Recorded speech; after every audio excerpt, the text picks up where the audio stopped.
Hello, everyone, and welcome back to Mr. English Channel, where learning English is easy and fun. I'm Emily. Hello, Emily. Hi, everyone. It's so great to be back here with you all today. I'm really excited about our chat today because it's something every single English learner needs. Exactly, Paul. Today, we're talking about the most useful English expressions. We're stepping away from the textbook today to look at how people actually talk in the real world. Right. That's such an important point. When you learn from a textbook, you learn perfect formal sentences. But then you travel or watch an American movie, and you realize nobody really talks like that. I know, right? It can feel really confusing. You might think, I studied for years. Why don't I understand them? It's usually because native speakers use everyday expressions to connect their thoughts. Totally. Expressions are like the glue in a conversation. They hold everything together.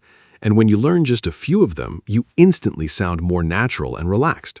For sure. And that brings us to our first big idea today.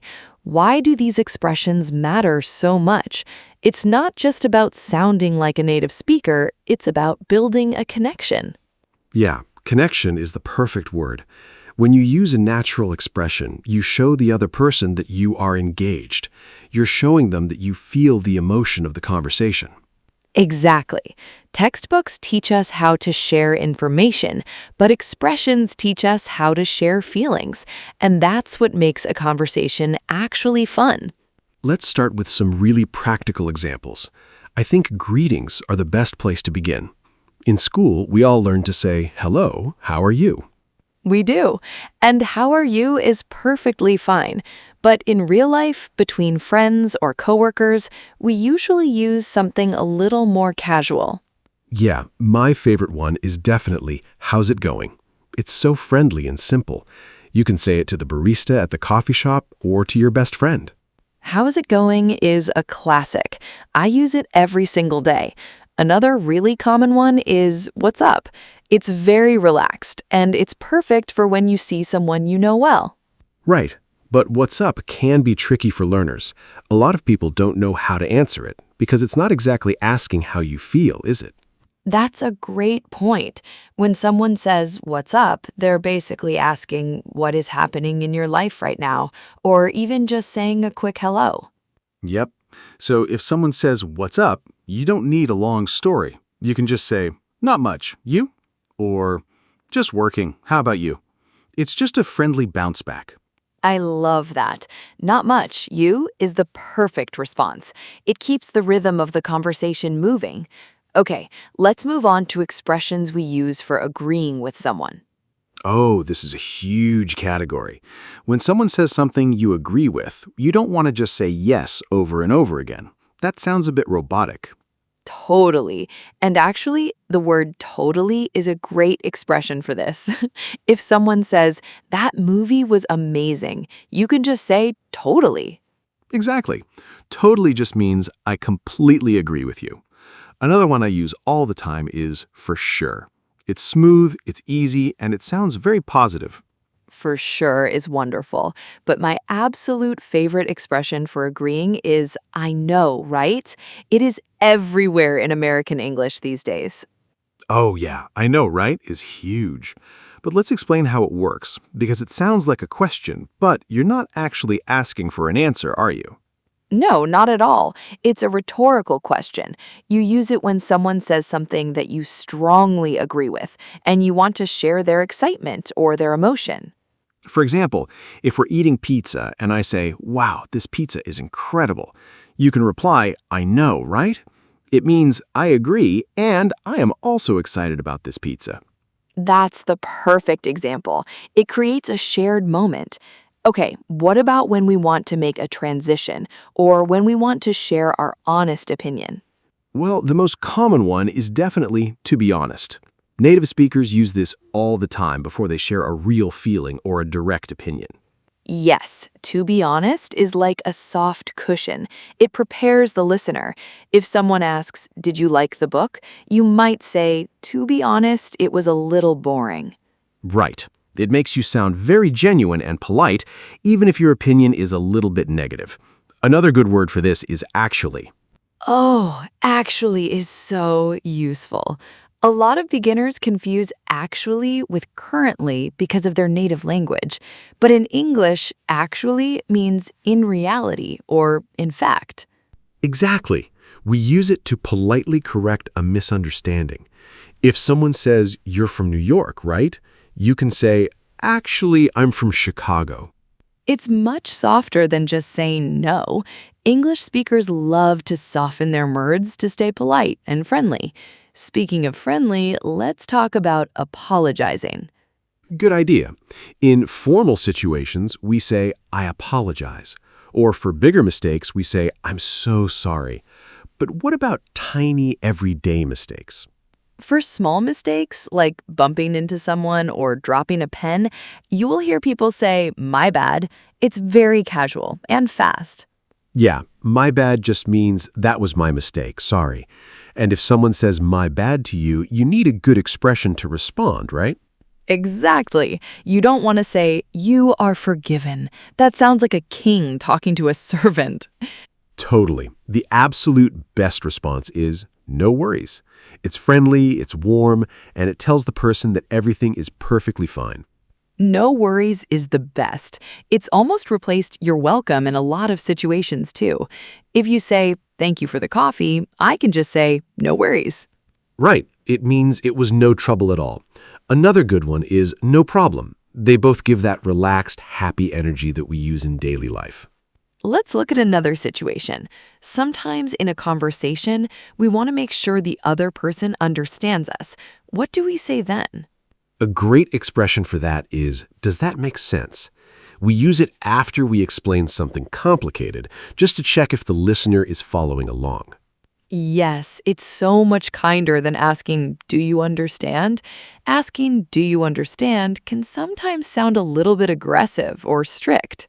For sure. Does that make sense puts the responsibility on the speaker. It's like asking, did I explain this clearly enough for you? It's very polite. And if it does make sense, the listener can just reply, "yeah, makes perfect sense." It's a great little conversational loop. Speaking of loops, let's talk about making plans. This happens all the time in everyday life. We have some great expressions for organizing our time. Oh, definitely. If you are making plans with a friend, but things are uncertain, you might say, "let's play it by ear." Have you heard that one? Oh yeah, play it by ear. It means we won't make a strict plan right now. We'll just see how we feel later and decide then. It's very flexible. Exactly. If it rains, we stay inside. If it's sunny, we go to the park. We just play it by ear. It takes the pressure off the schedule. Another one I love for plans is sounds good. When someone suggests an idea, instead of saying, "I agree with your proposal," you just say, "sounds good." Sounds good is the ultimate easy answer. Want to get dinner at 6? Sounds good. I'll call you tomorrow. Sounds good. You can use it for almost anything. It really is a lifesaver.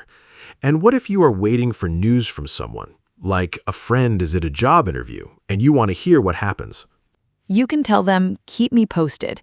It means keep giving me updates when you have new information. It shows you care about their situation. Yeah, keep me posted is great for friends, and it's also perfect for the office. You hear it at work all the time when people manage projects together. Totally. Now, let's talk about how to actually learn and remember all these expressions, because listening to us talk is great, but you have to use them. Right. This is where a lot of students get stuck. They try to memorize long lists of idioms and phrases, and it just becomes overwhelming. Exactly. Please don't try to memorize a dictionary of phrases. Our brain doesn't work that way. If you try to learn 20 expressions today, you'll forget them all by tomorrow. So, what's a better mindset? I always suggest picking just 1 or 2 expressions a week. Make them your focus phrases for that week. I love that idea. If you pick "no worries" this week, just focus on that one. Try to notice it when you watch Netflix. Try to read it in your books. Yep, write it on a sticky note and put it on your computer. And then try to use it in a real conversation or an email at least once. Context is everything.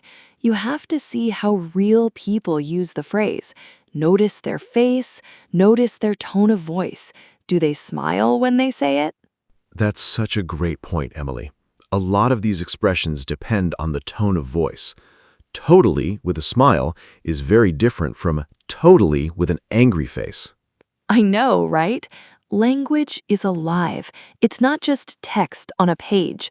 And speaking of being alive and connecting, we have a quick favor to ask all of you watching. Yeah, if you are enjoying this conversation and finding these expressions helpful, please take a second to hit the like button and subscribe to the channel. It really helps Mr. English Channel grow, and it allows us to keep making these fun, free lessons for you. We love building this community together. For sure, and we want to hear from you too. Leave a comment below and tell us what is your absolute favorite English expression, or which one is the hardest for you. We read every single comment, and we get so many great ideas from you guys. So please drop a comment down below and join the chat. Okay, let's get back into it. We talked about great expressions and how to learn them, but we also need to talk about common mistakes learners make with expressions. Yes, this is angle number 4, and it's super important. The biggest mistake, without a doubt, is trying to translate an expression word for word from your native language. Oh, that is so true. Every language has its own unique phrases. If you translate an English idiom directly into your language, it probably sounds crazy. Exactly. And the same is true in reverse. You can't take a funny saying from your language and just change the words to English. It won't make sense to us. Right. You have to learn the English expression as one complete block of meaning. Don't worry about the individual words, just focus on the overall feeling of the phrase. That's wonderful advice. Treat the expression like one single long word. Another common mistake is using casual slang in situations that are too formal. Oh yeah, we talked about what's up earlier. It's a great phrase for friends, but you probably shouldn't walk into a big job interview and say, "What's up, boss?" Definitely not. That would be a very short job interview. You really have to read the room, notice who you are talking to, and choose the right level of formal or informal. Exactly. If you're talking to a judge, a police officer, or a new client, stick to the safe, standard phrases until you know them better. That makes perfect sense. But Paul, there's another mistake that I think is the most heartbreaking of all, and that is the fear of sounding silly. Ah, yes. So many learners know the expressions, they have them in their head, but they're too scared to say them out loud. They worry about their accent or their timing. Right. They think, I'm not a native speaker, so if I say, I know, right? People will laugh at me. But that's simply not true. People love it when you try. Totally. When a native speaker hears you use a natural expression, they don't judge you. They actually feel closer to you. It breaks the ice. It really does.